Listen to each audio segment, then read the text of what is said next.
अभी संदीप सर ने प्रथम वर्ष और प्रेम की बात करी और उसमें साथ में मुझे भी जोड़ा, तो मुझे अपने प्रथम वर्ष के दिन याद आ गए। शुरू में क्या होता है कि सबको हिचक होती है बात करने से, तो उस पर मैंने कुछ कहा था उस टाइम पे। वो विषय कुछ ऐसे हैं, यूं तो मुझे रोने का शौक नहीं है। अगली लाइन पर लड़कों की खास बात चाहूंगा, यूं तो मुझे रोने का शौक नहीं है, पर आंसुओं पर किसी की रोक नहीं है। और उसके बाद जो मुख्य हिचकिचाहट होती है, यूं तो मुझे रोने का शौक नहीं है, पर आंसुओं पर किसी की रोक नहीं है। वो कहती है मैं डरता हूं बोलने से उसे, तो वही बोलते वो तो डरपोक नहीं है।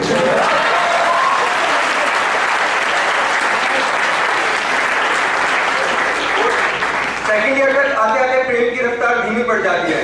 जब थोड़े से प्रेम ऊपर नीचे जाने पड़ जाता है, जैसे इन्होंने बताया कि सीपी और इलेक्ट्रॉनिक्स लाइफ में आ जाते हैं, उसके बाद क्या होता है, उसके बाद लड़का क्या कहता है, तो ताहिर फराज का एक शेर याद आ गया मुझे, इतना भी करम उसका कोई कम तो नहीं है, इतना भी करम उसका कोई कम तो नहीं है, गम देके वो पूछे है कोई गम तो नहीं है। चल मान लिया उसका कोई दोष नहीं था, चल मान लिया उसका कोई दोष नहीं था, हालांकि दलीलों में उसकी दम तो नहीं है। इसके बाद मैं माहौल को थोड़ा तब्दील करना चाहूंगा। इसके बाद मैं जिस कवि को बुलाना चाहूंगा उससे पहले मैं चाहूंगा कि आप समय को थोड़ा सा 10-12 महीने पीछे लेके जाया जाए। तो दिसंबर 2012 में एक ऐसी घटना हुई थी जो हिंदुस्तान के इतिहास में नहीं होनी चाहिए थी। हिंदुस्तान के कैलेंडर में 16 दिसंबर 2012 जैसा दिन आएगा, ये ऐसा किसी ने कभी सोचा नहीं था। क्योंकि हिंदुस्तान वो देश है जहां हम नदियों को मां कह के बुलाते हैं और सीता का नाम राम से पहले लिया जाता है। तो और एक क्रिया जिसे करके एक सामान्य सी स्त्री मातृत्व का अनुभव प्राप्त करती है, यदि वही क्रिया करने से किसी स्त्री की मौत हो जाए, वो भी 12-13 दिन बाद तड़पने के बाद, तो इसका मतलब कि कुछ तो गलत हुआ है देश में। तो इस तरह का जो विचार रखने वाले कवि है वो है नितिन धाकड़। मैं चाहूंगा कि तालियों से एक बार जोरदार स्वागत करें।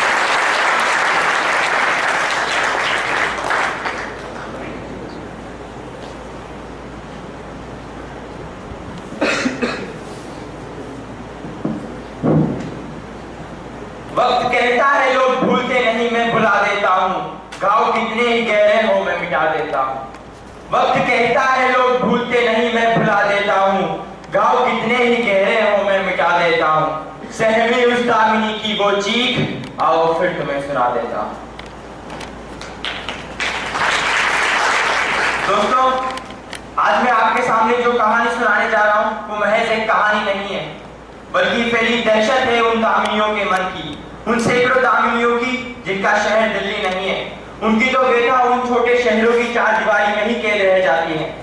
आवाज है उन सैकड़ों दामिनियों की जिनके लिए कोई कैंडल मार्च नहीं होती है, जिनका तो जिंदगी का दिया भी अब टिमटिमा रहा है, न जाने कब बुझ जाए। तो कहानी कुछ ऐसे ही शहर की किसी दामिनी की है। दफ्तर में आज उसे देरी हो गई थी। उसने माँ को फोन भी कर दिया था कि माँ मुझे देरी हो जाएगी, तुम फिक्र ना करना। और फिर किस्मत से उसे ऑटो भी मिल गया था और उसने रिक्शा वाले को पता बताकर जल्दी चलने को कहा। थोड़ी देर तक तो सब कुछ ठीक था, पर कुछ देर बाद उसे रास्ता अनजाना सा लगने लगा। उसने उससे पूछा भी कि भैया ये आप किस रास्ते पर चल रहे हो, लेकिन वो कुछ नहीं बोला। थोड़ी देर बाद उसने फिर गहरी सांस लेते हुए पूछा, भैया ये आप कहाँ ले जा रहे हो? लेकिन जवाब था खामोशी, एक अटूट चुप्पी। किसी अनहोनी का एहसास अब उसको था, किसी अनहोनी का एहसास अब उसको था, एहसास किसी अंत का आभास अब उसको था। कांपती काया डर चरम सीमा पर अब था। छटपटाती चिड़िया कैसे घर लौटेगी, छटपटाती चिड़िया कैसे घर लौटेगी, पंजा उस पर अब पास का था। वो बेबस फिर जोरों से चिल्लाई थी, वो बेबस फिर जोरों से चिल्लाई थी, टकराकर आवाज दीवारों से उसके ही कानों पर आई थी। आंखें मूंद कर कोने में फिर वो सिमटी थी, आंखें मूंद कर कोने में फिर वो सिमटी थी, हाथ पैर मारकर हिम्मत अब वो हारी थी। वो बेबस असहाय थी, वो भूतकाल में चले जाना चाहती थी, सब कुछ बदल देना चाहती थी, घर जाकर माँ के आंचल में सिमट जाना चाहती थी वो नन्ही। लेकिन कहाँ संभव दोस्तों प्रत्याशा से छूटे बाण का लौटना। कहां संभव कालचक्र का विपरीत दिशा में घूमना। और अंत में वो हिम्मत हार गई। उनके शब्दों को उसके शब्दों को मैं आपके सामने लेके जा रहा हूं। चीर गई रुदन चित्कार मेरी उस सन्नाटे को, चीर गई रुदन चित्कार मेरी उस सन्नाटे को, निवाला बनी पर बख्शी का हिम्मत नहीं स्वीकारने को। कर शांत लोलुपता को वो पाखंडी, कर शांत लोलुपता को वो पाखंडी, फेंक गया किनारे अधमरी देह को। कर तो दीन नृशंस हत्या आत्मा की, अरे कर तो दीन नृशंस हत्या आत्मा की, तब क्यों छोड़ गया जीवित मुझको फिर मरने को। और आखिर में वही हुआ जो होता आ रहा था। उस अभागे को इंसाफ चाहिए था, सहानुभूति नहीं। खुशी चाहिए थी लेकिन बनावटी नहीं। उसे न्याय नहीं मिल सका, न समाज से, न कानून से, और नहीं उसके परिवार से। उसके आंसू दया की भीख मांगते रह गए, पहले उस दरिद्र से, फिर कानून से, और फिर समाज से। वो भी अब सूख चुके थे। तो दोस्तों, साल भर पहले की दोस्तों बात तुम्हें सुनाई थी, साल भर पहले की दोस्तों बात तुम्हें सुनाई थी। आओ देखें किस्मत आज किस मोड़ पर उसे ले आई थी। आइए मैडम, कहां पहुंचाऊं आज फिर उसके वही शब्द।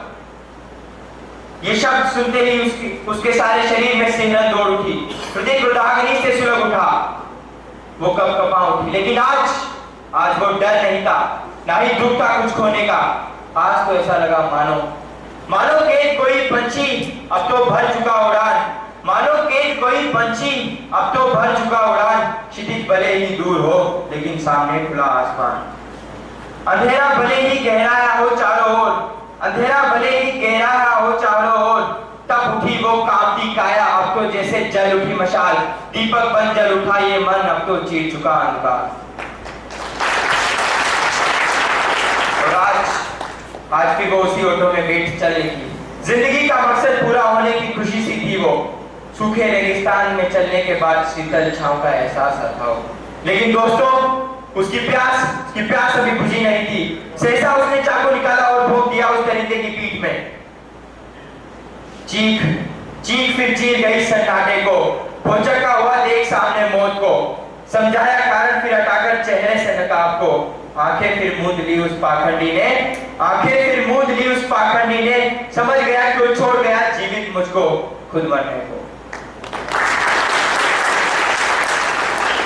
तूफान की बात की स्थिरता की बात अब सब कुछ शांत था। उसके हृदय का ज्वर भी और रक्त का उबाल भी लगा, मानो मन में निर्बल धारा कर कथी बहने लगी। उसके चेहरे पर संतुष्टि भरी मुस्कान थी, लेकिन नजर जब उन रक्त रंजित हाथों पर पड़ी तो उसकी आंखें स्वतः ही बंद हो गई। वो भी सच्चाई को झुठला देना चाह रही थी। दोस्तों, उन रक्त रंजित हाथों को देख वो घबराई थी, उन रक्त रंजित हाथों को देख वो घबराई थी। बदला तो ले लिया था उसने, पर खुद कटघरे में आई थी। इंसाफ खुद के साथ ही तो किया था उसने, इंसाफ खुद के साथ ही तो किया था उसने। आखिर फिर क्यों हत्यारी को कहलाई थी। उसका मन फिर अशांत हो गया। कानों में चीखें गूंजने लगी। वो भाग जाना चाहती थी वहां से कहीं दूर, बहुत दूर, लेकिन कोई रास्ता नजर नहीं आ रहा था। वो यहाँ वहां दौड़ी, लेकिन उसका ही प्रतिबिंब उसने कटघरे में खड़ा कर रहा था। उसका ही अस्तित्व उस पर सवालिया निशान खड़े कर रहा था। सारा समाज और कानून अब उसके शत्रु बन चुके थे। वो उस समाज से कुछ कहना चाहती थी, वो पूछना चाहती थी उस कानून से। जरा उसके शब्दों पर गौर दीजिएगा दोस्तों, वो कुछ पूछना चाहती थी उस कानून से। अरे हत्या ये की तो मैंने की है, क्या गलत किया जो अपराध करार देते हो। हत्या ये की तो मैंने की है, क्या गलत किया जो अपराध करार देते हो। तुम भी तो मुझको बेरहमी से मार रहे हो, तुम भी तो मुझको बेरहमी से मार रहे हो। सवेरा जब होगा तुम आत्महत्या करार देते हो। वो उसके शव के पास बैठकर बिलख कर रोने लगी। कोई रास्ता नहीं दिख रहा था उसे। फिर अचानक उसकी पीठ में फंसा चाकू देखकर उसका मन फिर से शांत हो गया। शायद यही वह रास्ता था जिस पर वो चले जाना चाहती थी, बहुत दूर, कभी ना लौटने के लिए। और वो एक और हत्या करने के लिए दोनों हाथों से चाकू उठाकर चिल्लाई, और वो एक और हत्या करने के लिए दोनों हाथों से चाकू उठाकर चिल्लाई। दोस्तों, कहानी यहाँ खत्म नहीं होती है, अंत जरा नजदीक है, शब्दों पर अब ध्यान दीजिएगा।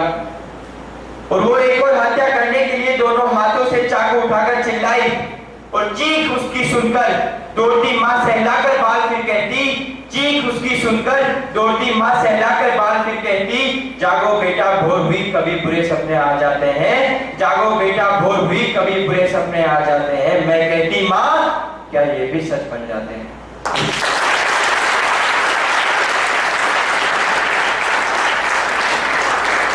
इस कविता के लिए भी तालियां बहुत कम है।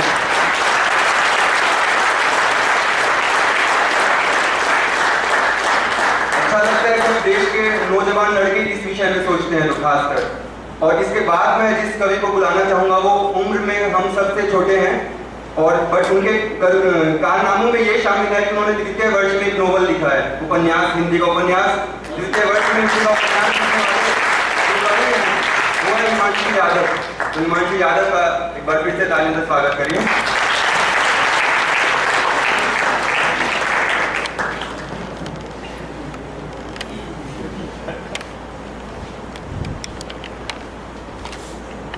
काव्यांजलि की इस शाम को उमंगित करने पहुंचे सभी भद्रजनों को मैं धन्यवाद करता हूँ। मुझे विश्वास है मित्रों कि मेरे पिता में समान सहकवि श्रीमान संदीप जी और नितिन जी ने विभिन्न काव्य रसों से आपका भरपूर मनोरंजन किया होगा। लेकिन मित्रों, ये सभी रस हमारी जिंदगी में कोई मायने नहीं रखते अगर हम अपने आप को ही नहीं समझ पाए। अगर नहीं समझ पाए अपने जीवन को और जीवन के उस मूल को, जीवन का वो मूल केंद्र, वो आत्मा जो परमात्मा की शक्ति का उद्घोषक है। ये कुछ पंक्तियां उन्हीं परिस्थितियों को बयां करती है तो समाज की अंतिम मानसिकता पर चलते हुए हम अपनी आत्मा को ही नहीं पहचान पाते, उस जीवन के मूल केंद्र को नहीं पहचान पाते। ध्यान सुनिएगा। अनजान था तुझसे परावेग में, अनजान था तुझसे परावेग में, निष्पन्द जीवन स्थिर था, क्या स्थिरता थी विरल विवेक में, या तेरे शून्य रागों की जड़ता थी। मित्रों, इस बाह्य जीवन से निकलकर अंतर्मन की गहराइयों में खो जाइए, तभी शायद आप इन पंक्तियों तक पहुंच पाएंगे। आरंभ तुझसे विवेक तक मासूम पथ की उपलब्ध था, आरंभ तुझसे विवेक तक मासूम पथ की उपलब्ध था, क्या जड़ता ने ही झगड़ा था या थी उस पथ की अवरोध कथा, क्या जड़ता ने ही झगड़ा था या थी उस पथ की अवरोध कथा, क्या अवरोध अक्ष की दक्षता पर रीझता था वो परावेग दाता, क्या अवरोध अक्ष की दक्षता पर रीझता था वो परावेग दाता, या प्रयत्न धार की जड़ता पर राह पर खींचने की कथा, राह पर खींचने की। तो कई बार क्या होता है कि हम अपनी आत्मा की आवाज को ही नहीं सुन पाते, या फिर ये कहिए कि आत्मा से बुद्धि तक संदेश ले जाने का जो मार्ग है वही अवरुद्ध कर दिया जाता है। अगली कुछ पंक्तियां उसी संदर्भ में। आरंभ तुझसे विवेक तक मासूम पथ की उपलब्ध था, क्या जड़ता ने ही झगड़ा था या थी उस पथ की अवरोध कथा, क्या अवरोध अक्ष की दक्षता पर रीझता था वो परावेग दाता, या प्रयत्न धार की जड़ता पर राह पर खींचने की गाथा, राह पर खींचने की गाथा। दोस्तों, हमेशा कुछ जान जाते हैं कि जिंदगी की ये दौड़ है और हमें अंतर्मन से दूर रखती है, लेकिन समस्या तो तब होती है जब हम जिंदगी की उस दौड़ को सच मान लेते हैं। और फरमाइए, क्या खींचता था उस परावेग पर या अनजान था उसकी द्रुपता से, क्या खींचता था उस परावेग पर या अनजान था उसकी द्रुपता से, विद्रुपता बनी दुर्कवच तुझ पर या नेन्द्री श्रापित निर्बलता से, निर्बलता के इस दुर्वेग में तू शून्य ज्ञात वासिनी है, ना जान पाया परावेग में कि तू कर्म की रागिनी। निर्बलता के इस दुर्वेग में तू अज्ञात वासिनी है, ना जान पाया उस परावेग में कि तू कर्म की रागिनी है, तू कर्म की रागिनी। एक छोटा सा अधमरा नीली जानवर सड़क पर लेटा हुआ है, पेट पे ये बड़ा हुआ है, लेकिन ये दृश्य देख हमें संवेदना का एहसास तो होता है, लेकिन वो संवेदना हमारी क्रिया तक कभी नहीं पहुंच पाती। कारण हम सभी जानते हैं। उसी संवेदना की दुख भरी कहानी में आपको सुनाता हूँ। उम्मीद का कारवां न जाने कहाँ खो गया। मित्रों, संवेदना खुद को ही संबोधित कर लिया इन पंक्तियों में, और वो इस प्रकार से, उम्मीद का कारवां न जाने कहाँ खो गया, तो भी एक आहट जैसे वक्त थम गया, भ्रम के काले पन्नों को चीर एक सवर कच्चे कानों से टकराया। जटिल था उस कैद में यूं निर्जीव बन जकड़े रहना, यही तो एक संयोग था जब ताकत को था परखना, उल्लास की गर्मी से मेरी जकड़न जैसे पिघल गई, चंचल बन कूद पड़ी शाह से निकल जाने को, स्वर आगमन के मार्ग से नेकी का साक्ष्य बनने को, स्वर आगमन के मार्ग से। फिर क्यों सहसा एक कालनाग राह रोके सन्नद्ध हुआ। दोस्तों, एक कालनाग, ये वो विचार हैं जो हमारी आत्मा के निर्णय को अवरुद्ध करते हैं। ये कालनाग है हमारे पूर्ण विकास के लिए, ये बुरे संकेत है हमारी जिंदगी के लिए। फिर क्यों सहसा एक कालनाग राह रोके सन्नद्ध हुआ, पहचाना सा विरत दृष्ट नेत्र विमुख उद्वित हुआ, तब भी था ये कालनाग द्वंद्व में सहमा सहमा, आज भी अपने फन से बस अंतर हाथ को गरज रहा, पर अनायास प्रहार के प्रति रूप में मेरे अंग भाव से तड़प रहे, चिर संघर्ष के प्रसंग में तन के रोम रोम तक धड़क रहे, पर वाग हुआ जब नाग का तो धड़क सांसों में धस गई, नजरे गिलानी से अक्षम हुई तो फिसल कर वापस आ गई, और एक बार कांच बनकर और एक बार अतीत का धक्का घाव पर एक चीज उस दिल में रह जाती है, अतीत का धक्का घाव पर एक चीज उस दिल में रह जाती है, उल्लास स्मृति कुदाली थामे मेरे हाथ छालों से तड़प रहे, पर सिसक उठता है दिल जब खोदी राहें भी रह जाती है। दोस्तों, केवल आज ही नहीं, उस संवेदना का अतीत भी सकता था। तब भी वो राहें ढूंढती थी, निकलने का प्रयास करती थी, लेकिन तब भी उसकी राहें ढा दी जाती थी, बाह्य वेग के कारण, समाज की मानसिकता के कारण। अतीत का धक्का घाव पर एक चीज उस दिल में रह जाती है, उल्लास स्मृति कुदाली थामे मेरे हाथ छालों से तड़प रहे, पर सिसक उठता है दिल जब खोदी राहें रह जाती है। फिर नए दिन एक तेज किरण चीर पन्ने उठाने आती, नए दिन एक तेज किरण चीर पन्ने उठाने आती, पर चिर जकड़न तो नासूर बन गई, मैं चिरायु बन सक रही, आतंक जहर सा रक्त बना, मैं कैसे निकल पाऊंगी, आतंक जहर सा रक्त बना। फिर प्रकृति के एक कर्क तूफान ने मेरे आवाज को ही दहला दिया, प्रकृति के एक कर्क तूफान ने मेरे आवाज को ही दहला दिया, एक डोर एकाएक पहचानी सी आकर मुझसे लिपट गई, परिचित दीर्घ झटकों से पल भर में मुक्ति पा गई, पल भर में मुक्ति पा गई। कारण पता चला जब इस अनहोनी का, तो मेरे नयनों के दर्पण में मेरी घर की दीवारें टकरा गई, जिसके स्पंद से बहता उस कालनाग को, उस घर की संपदा शून्य में समा गई। मैं जानता हूं मित्रों, ये सब सुनना आपके लिए असहनीय था। अभी तक आपका धैर्य शील हो चुका होगा, पर हर थ्योरी की क्लास के बाद उसकी प्रैक्टिकल भी होता है। उसी के संदर्भ में आसमां की सलवटों में गम के बादल घने हैं, आसमां की सलवटों में गम के बादल घने हैं, रत्ती भर की नोक पे कितने अटके बड़े हैं, दूर क्षितिज के पार से चिंगारी ही तो निकली थी, दूर क्षितिज के पार से चिंगारी ही तो निकली थी, अभी तो जहां होना है रोशन तू कैसे बुझ जाएगा, बादल भले ही बड़े हैं, तेरा तेज ना छिप पाएगा, तेरा तेज ना छिप पाएगा।